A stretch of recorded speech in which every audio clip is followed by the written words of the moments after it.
우리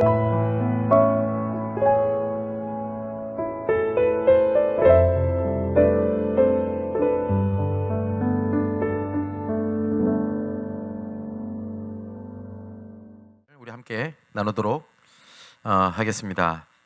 주께 감사함을 드립니다.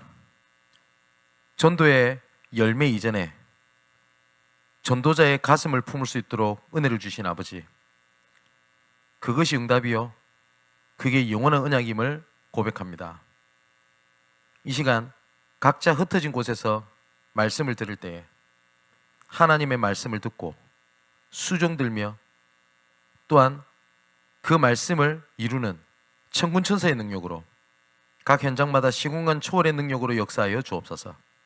그리하여 어둠이 물러가는 빛의 능력으로 역사하사 나 자신이 아니라 전체를 살리는 언약 속에 나, 교회, 현장의 모든 것, 심지어 모든 문제까지도 주님께서 발판 삼아주시고 주님께서 응답으로 바꿔주옵소서. 말씀 가운데 역사하신 하나님께서 오늘 말씀 속에 전도에 대한 눈이 열리는 시간 되게 은혜를 베풀어 주옵소서. 살아계신 예수 그리스도 이름으로 기도합나이다. 아멘. 자, 마가복음 2장 22절의 말씀에 보니까 예수님께서 이렇게 말씀하셨습니다. 새 포도주를 낡은 가죽 부대에 넣는 자가 없나니 만일 그렇게 하면 새 포도주가 부대를 터뜨려 포도주와 부대를 버리게 되리라. 오직 새 포도주는 새 부대에 넣느니라 하시니라. 아멘. 옛 포도주를 옛 부대, 옛 틀이라는 것에 넣으면 안 되겠죠. 그래서 예수님께서 말씀하신 게 뭐냐? 새 틀을 갖추라 라고 말씀을 하셨습니다. 그런 부분이 좀 생각을 할게. 예수님께서 공생의 사역에서 크게 세 가지 일을 하셨는데 가장 첫 번째가 뭘 말씀하셨냐니까 옛 틀을 깨라 라는 말씀을 하셨습니다. 그래서 그 예수님의 공생의 사역 첫 번째가 마태복음 5장에 산상수훈이죠. 처음에 뭘 말씀하시죠? 복이 뭐냐라는 말씀하셨습니다. 근데 우리는 보면 응답, 축복 이렇게 얘기를 하는데 예수님께서는 심령이 가난한 자가 복이 있다 이렇게 말씀하셨어요. 의에 줄이고 핍박받는 자가 복이 있다 이렇게 말씀하셨습니다. 근데 사실상 유대인들은 하나님을 믿는 사람들이었거든요. 그죠? 근데 이 사람들이 가지고 있는 복에 대한 개념을 완전히 깨부시는 작업을 하신 겁니다. 우리가 그렇게 하지 않습니까? 하나님 복음에 대한 응답을 받게 하옵소서. 근데 하나님은 그에 대해 응답을 하셨는데 내 기준에 나는 그게 응답이 아니에요. 그러다 보니까 하나님은 응답으로 계속 쏟아붓고 계시는데 나는 그것을 뭘로 붙잡고 있냐? 문제로 계속 붙잡고 있는 겁니다. 그럼 어떻게 되겠습니까? 그래서 예수님께서 가장 처음에 하셨던 것이 뭐냐? 예틀을 깨라 이렇게 말씀하신 겁니다. 그래서 오늘 본문에 그게 제일 잘 나타나 있는데 구약에서도 보면 이사야 43장 18절 19절에 보니까 예수님께서 하나님께서 이렇게 말씀하셨습니다. 이전 것은 잊어버려라. 그죠? 그리고 새 일이 준비되어 있다 이렇게 말씀하셨습니다. 근데 이 말은 왜 하셨을까요? 유대인들은 계속 이전 것에 묶여서 봤습니다. 이전 것에 묶여가지고. 자, 또 예레미야 18장 4절에서 6절에 보니까 안 된다고 생각을 하는 겁니다. 그래서 제가 개인적으로 이 말 싫어한다 그랬죠. 그 사람은 고쳐 쓰는 게 아니다. 그런데 오늘 본문입니다. 하나님은 고쳐서 사용하신다고 말씀하셨어요. 뭐라고 돼 있냐? 특히 예레미야 18장 4절 6절 이 내용을 보니까 여호와의 말씀이니라. 누구죠? 하나님의 말씀입니다. 이스라엘 족속아, 이 토기장이가 하는 것 같이 내가 능히 너희에게 행하지 못하겠냐? 이스라엘 족속아, 진흙이 토기장이의 손에 있음 같이 너희가 내 손에 있느니라. 토기장이가 진흙을 빚을 능력이 안 되겠냐? 그죠? 할 수 있다는 거 아닙니까? 그러면서 뭐라고 말씀하시죠? 너희 진흙 같은 너희는 내 손에 있다 라고 말씀하셨습니다. 하나님께서는 새롭게 만드실 계획을 갖고 계시다고 분명히 말씀을 하세요.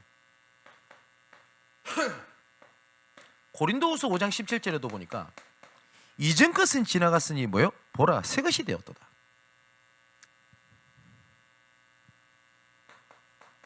에베소서 4장에도 똑같이 말씀하십니다. 22절 24절을 보니까 뭘 말씀하시죠? 옛 사람을 벗어버려라. 여기에 모든 기준이 있습니다. 하나님 뭐래? 새 일, 새 것, 그죠? 새로운 계획, 이것을 계속 말씀하십니다. 이게 전부 다 뭐와 관련되어 있죠? 미래와 관련되어 있습니다. 근데 이 사단은 모든 기준을 어디다가 삼게 하냐? 과거를 기준으로 딱 보게 합니다. 자, 보세요. 똑같은 어떠한 상황이 생겨도 사단이 속이는 방법이 있습니다. 과거가 기준입니다. 뭐 영화 이런 말 있대요. 뭐 네가 여름날에 한 일을 내가 알고 있다. 그거 기준. 그러니까 네 지금 안 되잖아. 똑같잖아. 그죠? 네 미래가 어떻게 되겠냐? 전부 다 기준이 어디냐? 과거. 근데 하나님이 말씀하시는 기준은 미래를 두고 계속 말씀하십니다. 나는 너희를 향한 새로운 계획이 있다. 그것 가지고 너를 부른 거야. 그죠? 이사야 43장에 보니까 뭐라고 말씀하셨냐? 너희들이 바벨론의 포로로 붙잡혀갈 때 그 배 알지? 그 배를 타고 오히려 도망가게 할 거야 라고까지 말씀하십니다. 그 말은 뭐죠? 네가 문제라고 생각하는 그걸 응답으로 바꿀 거야. 그래서 뭐냐? 이전 거 기억지도 말면 생각지도 마라 라고 말씀을 하신 겁니다. 지금도 사단은요 계속 뭘 갖고 얘기하냐면 과거, 그럼 뭘? 상처, 안 좋은 기억, 이걸 기준으로 오늘을 딱 보는 거예요. 그죠?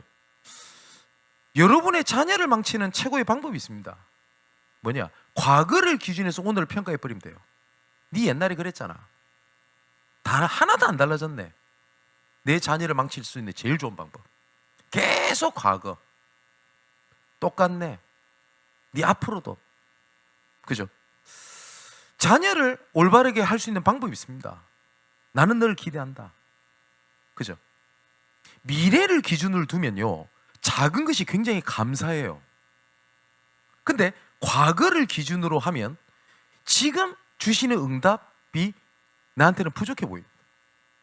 과거로 기준 내놓으니까 빨리 변해야 될 것 같은 거예요. 근데 조금 변하게 나한테 성이 안 차요.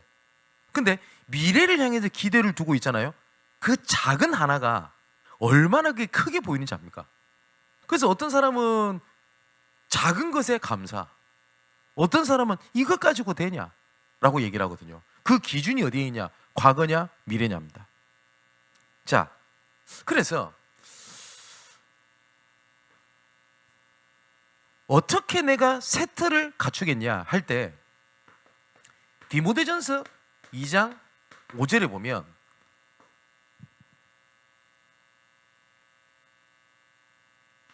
하나님과 우리 사람 사이에 중보자는 예수 그리스도밖에 없어요. 여기에 중보자는 예수 그리스도밖에 없어요. 여기에 어떤 것도 집어넣으면 안 돼요. 이것을 집어넣는 그 순간 그 복음이 나에게 능력이 안 됩니다. 약간 말장난 같은데요. 여러분, 우리가 그리스도를 언약이라고 하죠.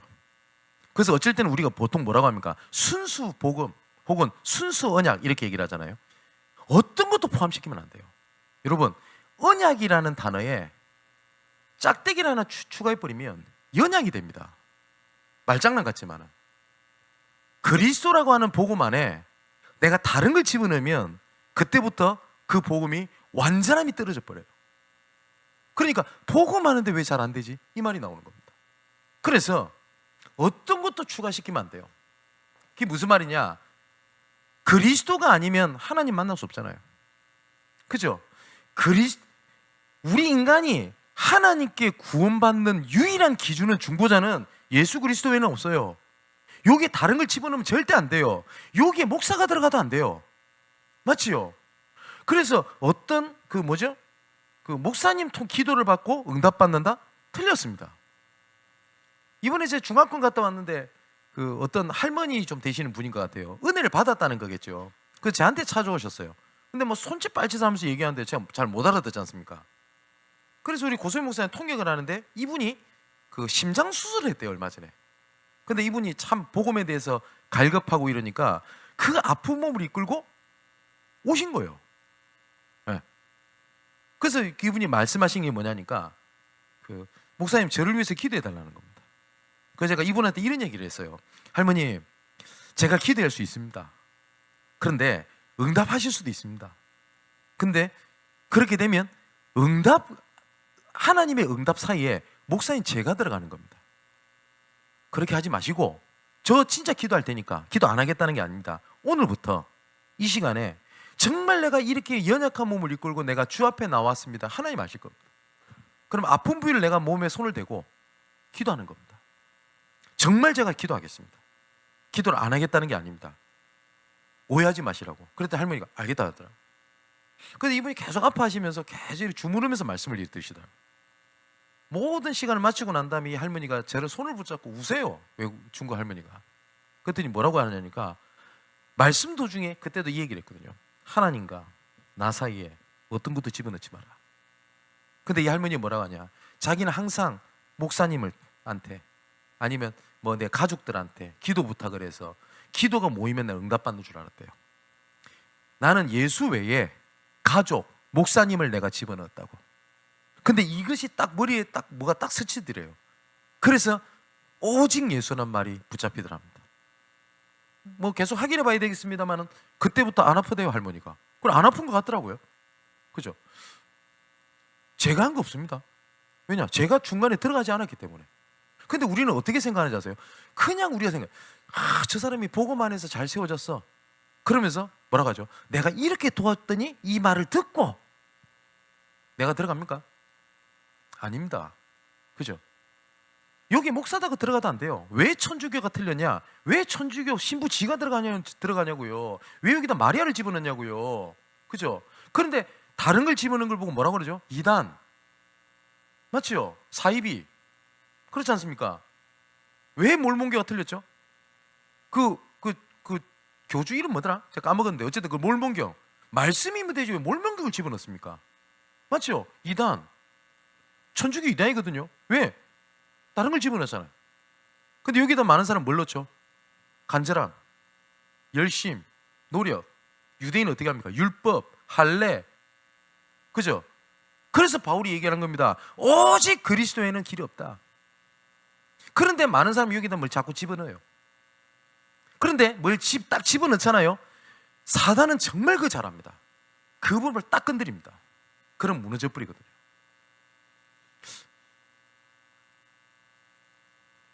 그래서 세트를 갖춘다라고 하는 것은 뭐냐니까 예수 그리스도 외에 다른 걸 붙잡고 있는 그거이죠. 그거를 내려놓는 겁니다. 여러분, 이 예틀을 발견하면 깰 수 있거든요. 그죠? 그래서 이런 우스갯소리 많이 하는데 여러분, 계란을 스스로 깨면 병아리가 됩니다. 그죠? 남이 깨면 후라이가 돼요. 그죠? 예틀을 깨야 되겠다 이러면 병아리 생명에 대한 응답이 오는데 남이 깨버리면 그냥 후라이 외에는 안 돼요. 그죠? 그래서 예틀을 발견할 때 새 틀을 갖출 수가 있게 됩니다. 자, 그러면 이 얘기는 아마 내년에 조금씩 하게 될 겁니다. 그럼 몇 가지를 좀 보겠습니다. 나의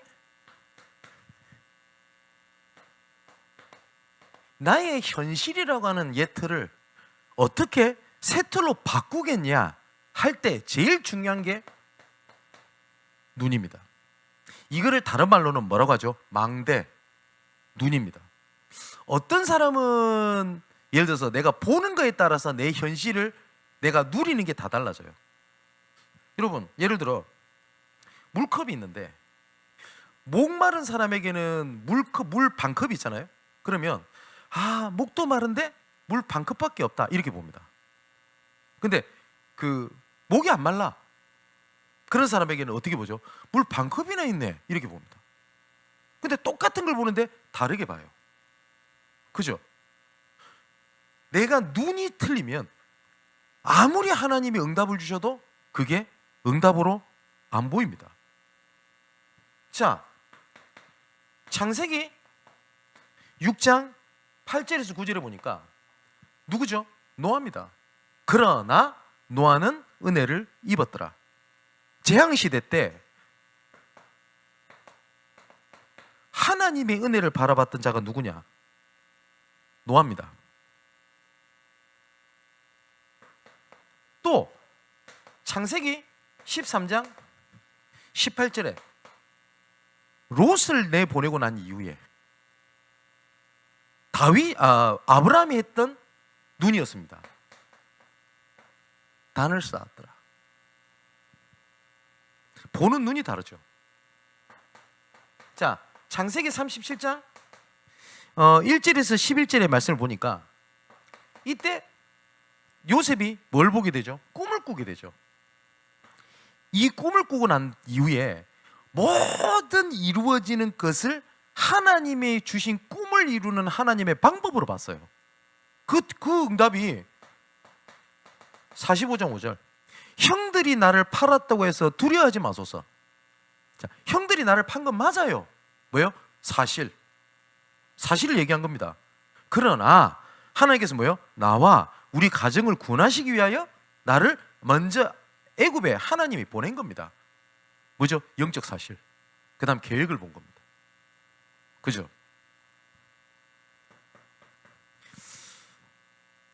네 번째로 사도행전 1장 1절에서 8절에 보니까 예수님께서 이 말씀을 하십니다. 마지막에 예루살렘을 떠나지 마라 이렇게 말씀하시거든요. 왜 예루살렘일까요? 근데 많은 사람들이 다 예루살렘 떠나려고 했어요. 예루살렘을 떠나지 마라 그랬습니다. 거기서 하나님의 계획이 있기 때문에. 한번 우리 사랑하는 성도 여러분, 이런 분 계실 겁니다. 목사님, 저 지금 살고 있는 이 지역이 너무너무 싫습니다. 이런 분 계실 수 있습니다. 예. 그런데 그 지역에서 빠져나오는 게 하나님의 계획일 수도 있습니다. 근데 꼭 거기 살아라 그 얘기를 드리는 게 아니죠. 왜 하나님이 하필이면 그 현실에 하나님이 복음의 은혜를 주셨을까요? 왜 하필이면 예루살렘일까요? 그래서 예수님 말씀하십니다. 예루살렘과 온 유대와 사마리아와 땅끝까지 이르러 내 증인이 되리라 하시니라. 그죠? 예루살렘에서 시작했던 복음이 땅끝까지 가게 하기 위하여 그 길을 하나님 시작하시겠다는 계획이거든요. 내가 어떻게 세계복음하게 하겠습니까? 나의 현실입니다. 다락방의 정의가 뭐죠? 내가 있는 지역에 하나님의 계획이 있음을 알고 말씀 운동을 일으켜 예수 생명, 예수 능력 하는 것. 그게 다락방의 정의입니다. 근데 엠마오로 가는 두 제자가 예루살렘 떠나버리잖아요. 그죠? 예루살렘에서 굴이나 떨어져 있는 곳에 가가지고 엠마오로 향하고 있었습니다. 근데 성경은 물이라고 안 돼 있고 제자, 그게 예수님이 나타나신 겁니다. 근데 분명히 길을 걸어가는데 성경에 그렇게 돼 있어요. 그들이 눈이 어두워 예수인 줄 알아보지 못하더라. 그래서 나중에 예수님인 줄 알아보고 주께서 성경을 풀어주셨다고 돼 있거든요. 그래서 이 사람들끼리 고백하는 거지 않습니까? 주께서 말씀을 풀어주실 때에 우리 마음이 뜨겁지 아니하더냐 하고 곧 어디로 갔다고요? 예루살렘으로 돌아가니라. 근데 이 예루살렘이라고 하는 곳에서 하나님의 몇 가지 이유가 사도행전에 나옵니다. 첫 번째는 뭐죠? 성령의 충만함의 시작이 여기서 시작됩니다. 그죠? 그리고 이미 여기에 로마 복음화에 대한 하나님이 그림을 주셨습니다. 사도행전 2장 10절에 보니까 로마에서부터 나그네 이리 돼 있어요. 그러면 이 로마에서부터 나그네가 브리스길라 부부냐? 그건 모릅니다. 브리스길라 부부일 수도 있고 아닐 수도 있습니다. 근데 제 개인적인 소견으로는 브리스길라 부부가 아닐 가능성이 크다고 저는 봅니다. 왜냐? 연대로 봤었을 때는. 근데 확실한 거는 로마에서부터 나그네라고 하는 이 사람을 통하여 아니면 그 다음 사람을 통하여든지 그 로마에 있던 브리스길라 부부가 복음을 들은 것만은 사실입니다. 하나님께서 이미 땅끝 로마 복음화라고 하는 그림을 그때 보여주셨다고 저는 봅니다. 그렇죠? 근데 거의 대부분이 못 봤지요. 나중에 이 사도들이 얼마만큼 언약을 지키냐니까 스데반에 돌 맞아 죽죠. 그때 당시에 예루살렘 교회는 거의 초토화가 됐다 해도 과언 아닙니다. 거의. 근데 딱 그 다음부터 어디로 넘어갑니까? 사도행전 8장으로 넘어가죠. 근데 분명히 8장 1절에 이렇게 기록되어 있을 겁니다. 많은 사람들이 뿔뿔이 흩어졌으며 사도들은 어떻게 했다고요? 예루살렘을 지켰다고 기록되어 있습니다. 왜 지켰을까요? 그냥 교회 지켰다 그런 것처럼 보입니까? 아닙니다. 약속입니다. 근데 이 약속이 어떻게 응답으로 전달되냐? 11장에 나오죠. 스데반의 일로 인하여 흩어진 자들이, 이 사람들이 흩어져서 유대인들에게만 복음을 또 전하는데, 이 사람들 이방인 개념이 없단 말이에요. 몇 사람이 구브로 사람에게 복음을 전하게 되고 안디옥에 복음이 들어갔다는 얘기를 듣습니다. 그 들었을 때 예루살렘에 있었던 이 지도자들 중에 한 사역자를 안디옥으로 파송을 시킵니다.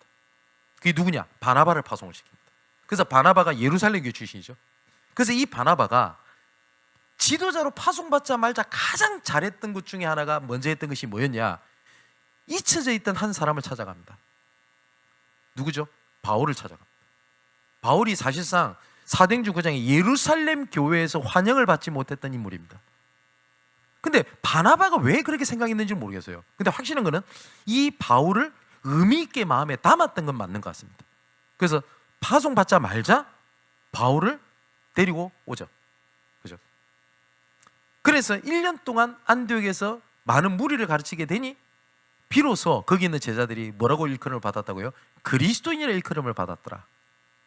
그렇게 해서 13장에 선교사로 파송을 받게 되죠. 자, 내가 사도행전을 지금 13장까지 얘기했습니다. 그 예루살렘 교회. 근데 나중에는 어떻게 되죠? 사도행전 11장 이후에 그 다음에 서신서를 보면 이 예루살렘 교회가 어렵게 되거든요. 어렵게 될 때 이 교회를 돕는 자들이 누구였죠? 안디옥 교회를 비롯하여 모든 이방인들을 중심으로 세웠던 교회들이 예루살렘 교회를 돕게 됩니다. 상호작용을 하게 되죠. 예루살렘을 떠나지 마라 그랬습니다. 자, 바울이 나중에는 사도행전 19장 21절을 보니까 이 일이 있은 후에 뭘죠? 이제 너가 로마도 봐야 하리라. 그럼 뭡니까? 나의 현실이 아니라 그 뒤에 하나님의 계획이 있다라는 것을 봤다는 거 아닙니까? 이게 전도자입니다. 그래야지 예틀을 깰 수 있습니다. 두 번째입니다. 나의 현실이 실제로 내 눈앞에 보이는 게 나의 삶이지 않습니까? 근데 이 삶이 하나님께서 예비해 두신 순교지입니다. 여러분, 많은 사람들이 오해를 하는데 전도하면 되냐? 전도만 하면 다 장땡이냐? 그렇게 얘기를 하신 분이 있는데 그 얘기를 하는 게 아닙니다. 자, 보세요. 우리의 신앙에서 제일 중요한 가장 밑바닥의 신앙이 뭡니까? 하나님의 절대주권이죠. 모든 것이 하나님의 절대주권 안에서 움직입니다. 분명히 이것을 거스를 수가 없어요. 그죠? 사단도 빨빨거리고 돌아다니는 것처럼 보여도 하나님의 절대주권이라고는 통치 아래서 움직이지 바깥에서 움직이지 않습니다. 맞죠? 하나님의 절대주권 통치 바깥에서 움직일 수 있는 존재라면 하나님과 거의 동등하겠죠. 그런 법이 없어요. 하나님은 우리에게 자유의지를 주셨지만 그 자유의지도 하나님의 절대주권 안에 있지 바깥에서 움직이지 않습니다. 그럼 분명한 것은 그 하나님의 절대주권, 이 절대주권의 목적이 있습니다. 그 목적이 뭐죠? 예수 그리스도를 알리기 위한 겁니다. 맞죠? 그래서 우리의 두 번째 신앙의 발판, 하나님의 방법이신 예수 그리스도. 그죠? 그리고 그 그리스도를 통하여 성령께서 역사하시지 않으십니까? 이걸 보고 뭐라고 그러죠? 성삼위 하나님이라고 얘기를 합니다. 이 성삼위 하나님이 반드시 신앙 발판 네 번째, 말씀으로 역사하십니다. 이 말씀이 어디에 임하게 되고 어디에 임하게 되냐? 하나님의 성전인 교회. 이거는 내 자신이 먼저 교회고 모임이 교회고 하나님께서 두세 사람이 모인 곳이 그것이 교회입니다. 그죠? 그것이 교회인데 그 다음 우리 교회 현장, 그곳이 뭐냐? 하나님의 선교제입니다. 그 신앙 발판 6번째. 그죠? 그래서 그 의미에서 내 삶이 전부 다 뭐라고요? 선교제입니다. 그래서 베드로전서 1장 9절을 보니까 믿음의 결국은 영혼 구원이라고 되어 있습니다. 하나님께서 왜 우리에게 복을 내리시냐? 구원 계획을 위하여. 맞지요? 하나님께서 왜 우리에게 문제를 허락하시냐? 구원 계획으로. 그 구원 계획을 어떤 것도 막지를 못했습니다.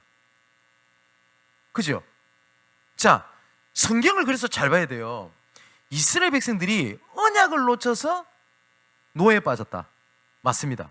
요까지만 얘기하면 성경 잘못 본 겁니다. 분명히 언약을 놓쳐서 노예에 빠진 건 맞습니다. 근데 그 다음 뭐죠? 그럼에도 불구하고 하나님은 구원 계획을 끝까지 이루셨다. 그게 성경의 주제입니다. 그래서 그걸 오히려 노예에 있던 그곳을 뭘로 만들었다고요? 선교지로 만드셨다. 맞죠? 언약을 놓쳐서 포로에 잡혔다. 맞습니다. 그럼에도 불구하고 하나님은 구원 계획을 이루셨고 그 아수르 바벨론을 오히려 발판 삼아 어떻게 하죠? 성전을 회복시키셨습니다. 그죠? 언약을 놓쳐서 로마의 속국이 되었습니다. 맞습니다. 그럼에도 불구하고 하나님께서는 처음부터 구원 계획을 이루기 위하여 로마를 발판 삼아 초대교회, 안디옥 교회, 바울 이런 전도자를 세워서 하나님의 구원 계획을 이루셨습니다. 그걸 우리에게 말씀으로 증거를 주셨습니다. 왜 증거를 주셨냐? 나도 이처럼 너에게 왜요? 말씀으로 그 현장을 선교지로 이루겠다라고 주신 겁니다.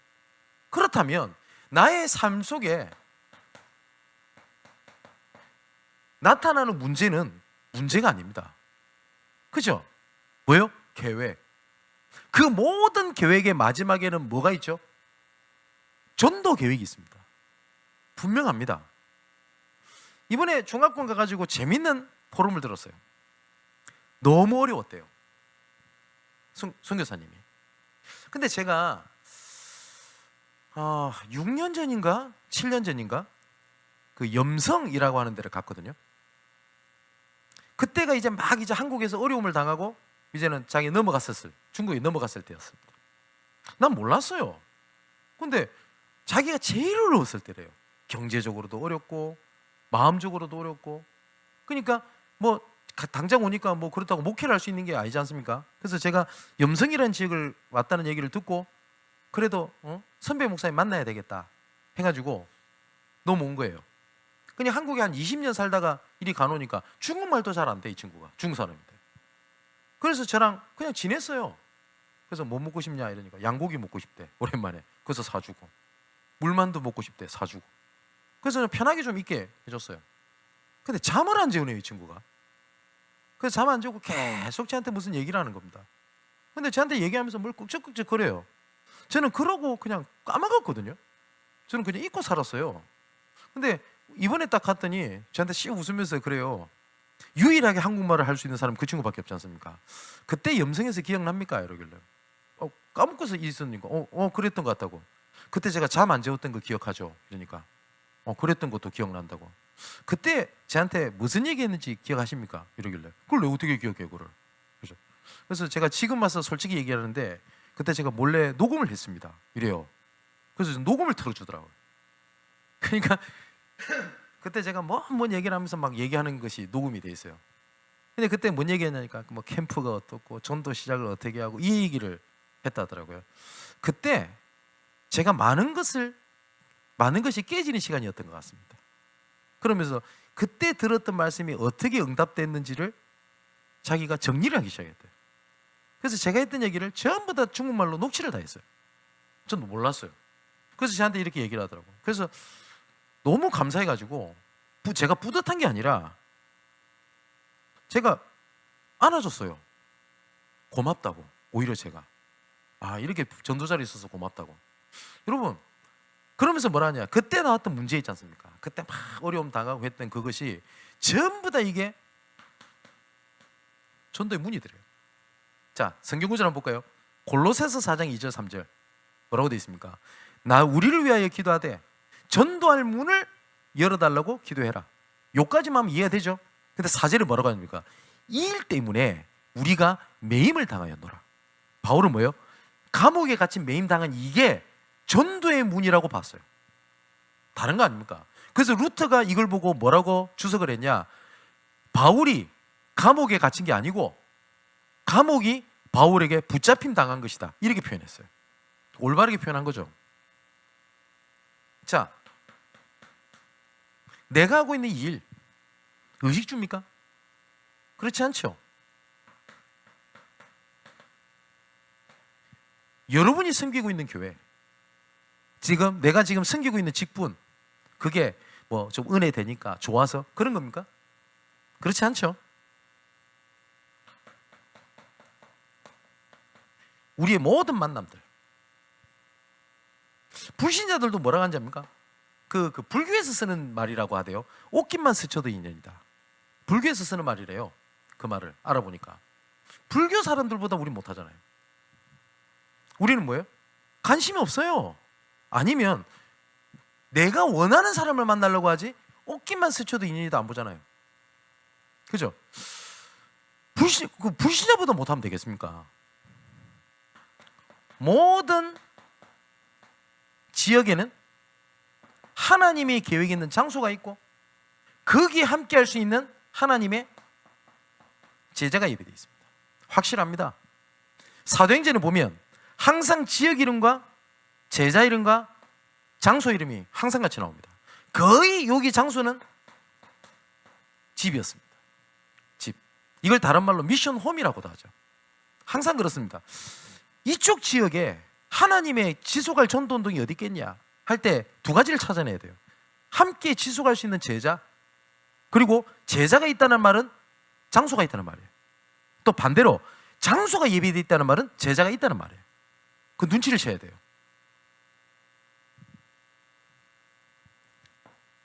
세 번째입니다.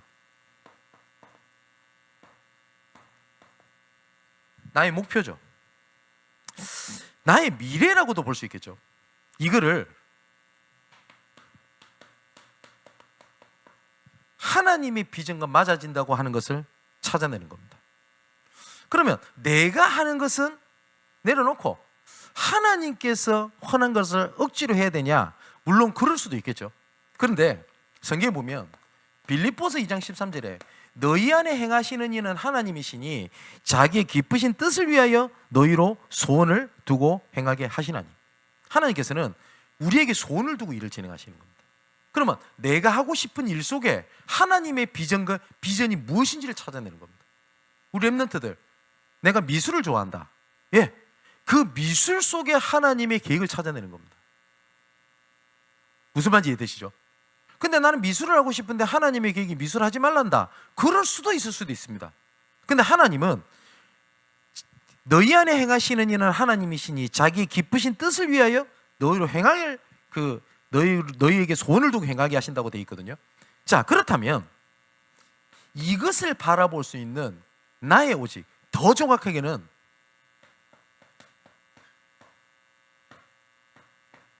나만의 오직이라고 하는 스케줄을 좀 갖고 있어야 돼요. 나만 알 수 있는. 그 찬송가 몇 장인지 모르겠네요. 저 장미꽃 위에 있을. 그죠?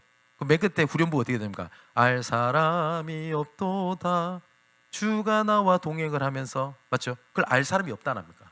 그 말 뭐죠? 나만이 가지고 있는 오직이에요. 이건 다른 사람 몰라요. 내가 하나님을 오직 바라볼 수 있는 나만의 오직이라고 합니다. 그걸 보고 다른 말로 뭐예요? 기도라고 얘기를 해요. 그걸 가지고 있어야 돼요. 저를 오랫동안 현장에서 만났던 우리 청년들, 이런 친구들은 제가 이런 얘기 많이 했습니까? 나의 기도를 빨리 찾아야 된다고. 여러분, 전 목사잖아요. 목사니까 기도 많이 해야 돼요. 예, 그건 맞아요. 근데 어쩌면 목사인 저보다 직장 다니는 여러분들이 기도하기가 더 힘들 수 있어요. 왜 그러냐니까, 저는 목사다 보니 하루에 한 번 이상, 한 번이 뭡니까? 성경을 봐야 되고 또 생각해야 되고 기도할 수밖에 없어요. 그게 아니면 일이니까. 근데 이런 것이 없는 직장인들은 어떻게 되는지 아세요? 하루 종일 내가 하나님의 계획, 말씀을 내가 그런 스케줄을 가지고 있지 아니하면 그럴 수 있는 시간을 가지기 어려울걸요. 그런데다가 출장까지 갔네? 그럼 더 어려울걸요. 그런 가운데서도 나만의 오직에 대한 기도, 말씀, 이런 스케줄을 갖고 계셔야 됩니다. 그러면 반드시 여기서 따라 나오는 게 있습니다. 유일성의 응답이 옵니다. 그 중에 하나가 하나님께서 굉장한 지혜를 주십니다. 굉장한 지혜를. 오직이라고 하는 것은 외골수의 오직을 얘기하는 게 아닙니다.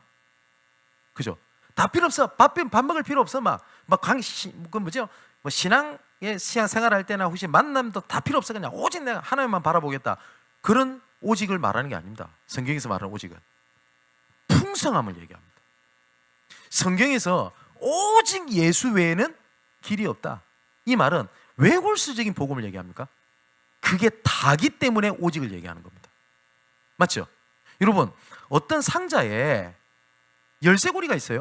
그 열쇠 키가 있어요. 오직 이 열쇠만 있으면 이 상자를 열 수 있다. 그럼 이 열쇠만 잡으면 된다 라고 하는 말이 외골수지고 편협적인 그 오직을 말하는 게 아니죠. 이 안에 상자 안에 모든 것 다 있기 때문에 오직을 얘기하는 겁니다. 그죠? 그래서 바울은 오직 그리스도를 얘기한 겁니다. 그리고 성경은 오직 그리스도를 얘기하거든요. 이 안에 모든 게 연결돼서 다 나옵니다. 여러분, 전문가들 중에서 그 진짜 오직 올바른 그 지식에 대한 배경을 갖고 있는 사람도 혹시 본 적 있습니까? 경제학자다. 그러면 경제학만 계속 공부하면 딱 그 부분만 알 것 같죠. 예, 공부 잘못한 사람들 그렇게 됩니다. 근데 공부를 올바르게 한 사람은 경제 속에서 다른 경영도 보인다고 합니다. 지금 아니고요. 예전에 그 현대자동차 회장이 책을 100권 읽은대요. 한 달 동안. 근데 자동차와 관련된 책을 읽냐? 그렇지 않대요. 다 각기 분야의 책을 읽는데요. 근데 이분이 했던 인터뷰입니다. 근데 모든 책이 자동차로 보이더라 안 합니까? 외골수가 아닙니다. 하나님의 유일성은 모든 것을 품을 수 있는 지혜입니다. 아니, 오늘 주신 성경 말씀이랑 내 지금 현실이랑 직장 현장이랑 뭐 투자하는 거다 아니면은 뭐 선택하는 거다 무슨 상관이 있습니까? 그렇지 않다니까요. 하나님의 지혜. 거기서 굉장히 많은 것들이 나오게 됩니다. 세 번째, 이걸 가지고 믿음에 대한 도전을 시작을 하는 겁니다. 여러분, 기도는 내 기도에 하나님이 반응하는 게 아닙니다. 내가 기도를 이렇게 했더니 하나님 응답하셨다. 틀렸습니다. 기도는 내 기도에 하나님이 반응하는 게 아니라 하나님이 필요하시는 거에 내가 반응하는 겁니다. 근데 많은 사람들이 하나님이 반응해 주길 원해요. 모든 종교는 내가 필요한 걸 채우기 위한 기도입니다. 성경에서 말하는 기도는 하나님이 필요한 것은 나를 맞추는 게 기도입니다. 그래서 예수님이 직접 공생의 생활을 하시면서 직접 보여주신 기도가 뭡니까? 주여, 이 잔을 내게 옮기시옵소서. 그러나 내 뜻대로 마시고 아버지 뜻대로 없어서. 주님께서 가르쳐 주신 기도도 뭡니까? 하늘의 뜻이 이루어지길 원합니다. 또 이렇게 가르쳤습니다. 먼저 그의 나라와 그 의를 구하라. 그러면 이 모든 것을 다 너희에게 더하여 주시리라. 그러면 우리가 원하는 걸 안 들어준다는 말입니까? 하나님이 다 아신다. 그죠? 그게 기도입니다. 그렇다면 어떠한 도전을 해야 되겠냐 할 때요, 여러분, 내년부터 좀 말씀을 드리겠습니다만은 캠프는 전체를 살리는 겁니다. 만일에 이번에 성탄절 캠프가 그냥 뭐 콩커밍데이니까 뭐 그런갑다. 아이고 나는 뭐 나하고는 상관이 없는갑다. 이러면 그렇게 지나갈 겁니다. 근데 어떤 사람에게는 전체를 살리는 빛을 비춰야 되겠다. 일이 되잖아요. 이 두 가지는 함께 갑니다. 그래서 마태복음 5장 14절에서 16절의 말씀 보니까 너희는 세상의 빛이라. 산 위의 동네가 감추지 못할 것이요. 단지 뭘 얘기합니까? 그 빛을 말 아래 두지 않고 등경 위에 둬라. 그죠? 이걸 다른 말로 뭡니까? 망대. 높이 올려라. 그러면 산이 있는 동네가 감추지 못하게 될 것이다. 그 빛으로 말미암아 여호와께서 영광을 받으시게 해라. 이게 내년에 우리 주제이기도 합니다. 나는 이번 캠프 때 내가 평소에 기도하고 있던 이 사람을 향해서 준비하고 기도하고 있었는데, 하나님은 다른 분야의 하나님께서 어둠이 물러가는 일을 진행하시는 경우들 굉장히 많습니다. 여러분 혹시 그런 체험 혹시 없으십니까? 내가 이번에 경제 문제가 있어. 회사 문제. 온전히 내가 하나님 앞에 엎드렸더니 그 문제를 해결 이전에 하나님께서 여러 군데서 하나님의 응답을 터뜨리는 경우들을 진짜 많이 보게 됩니다. 나는 여기서 기도했더니 하나님은 응답을 다른 데서 일을 진행하시는 경우도 있습니다. 제가 몇 번 간증 안 들었습니까? 제가 어디 해외를 갔더니 응답은 한국에서 와 있고, 그죠? 해외에 가슴에 품고 있었더니 국내에 국내에서 사역하고 있었던 해외 응답이 오기도 하고. 제가 말을 좀 아끼는 편인데 이번에 중국을 갔을 때 제가 기도 제목 몇 가지를 좀 가지고 갔어요. 근래에 있었던 거. 근데 좀 놀랐습니다. 이번에 가서. 이건 나중에 얘기할게요. 제가 이번에 중국 가가지고 그냥 좀 하나님께 사인을 본 게 아니라, 하나님께서 기도에 대한 결실을 하나님이 제 주셨어요. 이거 한 2월쯤 되면 제가 얘기하겠습니다. 그때 실행을 할 거니까. 얼마든지 있습니다. 근데 오늘 예수님께서 말씀하셨듯이 새 포도주는 새 부대에 담아라. 헌 부대에 담게 되면 뭐요? 포도주도 버리고 어떻게 됩니까? 부대도 버리게 되지 않냐라고 말씀하셨습니다. 복음이 불완전한 게 아닙니다. 복음은 완전합니다. 그걸 담는 우리 틀이 틀렸어요. 특히 2025년도에는 새 틀을 갖추는 하나님 응답이 여러분들에게 진행되기를 주님의 이름으로 축원을 드립니다. 그래서 주일날 좀 말씀드렸듯이 내년에는 한번 해보려고 합니다. 어떻게 할 거냐? 금요예배 때 저라도 남아있겠습니다. 진짜 기도하겠습니다. 함께 기도하고 함께 울고 웃었던 그 합심 기도에 대한 시작을 내년부터 회복하겠습니다. 기도해 주시고요. 어떻게 금토일 시대를 시작을 하겠냐? 모르겠습니다. 저도. 왜냐하면 메시지 계속 지금 듣고 있고 시간표를 보고 있거든요. 모르겠습니다. 그런데 우선은 제가 우리 전사님이랑 좀 몇 가지 얘기를 했던 것 중에 하나가 신학생들도 있고 하니까 한번 우리끼리 한번 시작해보면 어떨까? 그 몇 가지를 좀 생각을 좀 하고 있습니다. 내년에 한번 예틀을 깨는 시작을 한번 해볼 겁니다. 왜냐하면 저도 계속 이걸 찾아내야 되니까요. 하나님의 응답은 계속 주실 것이기 때문에 세계복음 할 때까지 정말 그런 응답들이 여러분들에게 넘치게 되기를 주님의 이름으로 축원을 드립니다. 감정에 대한 예틀, 내 생각에 대한 예틀, 그리고 내 그릇에 대한 예틀, 그걸 깨고 새 틀을 갖추게 되는 우리 전도자의 축복이 여러분들에 임하게 되기를 주님의 이름으로 축원을 드립니다. 기도합시다. 아버지 하나님, 이 시간 예틀을 깰 수밖에 없는 하나님의 은혜와 하나님의 긍휼하심이 이 시간 임하게 하여 주옵소서. 이미 응답은 와 있고 이미 응답하고 계시다는 것을 보지 못하도록 가려워져 있는 우리의 눈, 이 시간 우리의 눈을 들어 하나님의 계획과 하나님이 이미 은혜를 주신 것들을 보는 눈을 열어 주옵소서. 어디서 전도할까? 어떻게 전도할까? 이전에 하나님께서 우리의 삶을 선교지로 부르셨다는 것을 보는 눈을 열어주시고, 이제 이것을 두고 갱신하고 이것을 두고 회개하며 이것을 두고 성화의 길로 가고 이것을 두고 그릇을 넓혀 하나님의 영광을 이루는 것에 비전을 품고 2025년도를 새롭게 달려갈 수 있도록 은혜를 비춰 주옵소서. 내년에 전체를 살릴 빛의 망대를 가진 파수꾼이라는 언약을 가지고 인도받으려고 합니다. 나를 넘어 하나님 지역 살리게 하옵소서. 나를 넘어 복음 전하는 모든 교회를 살리게 하옵소서. 나를 넘어 전도운동하는 모든 전도자들을 가슴에 품는 한 해가 되게 하여 주시옵소서. 하실 수 있거든.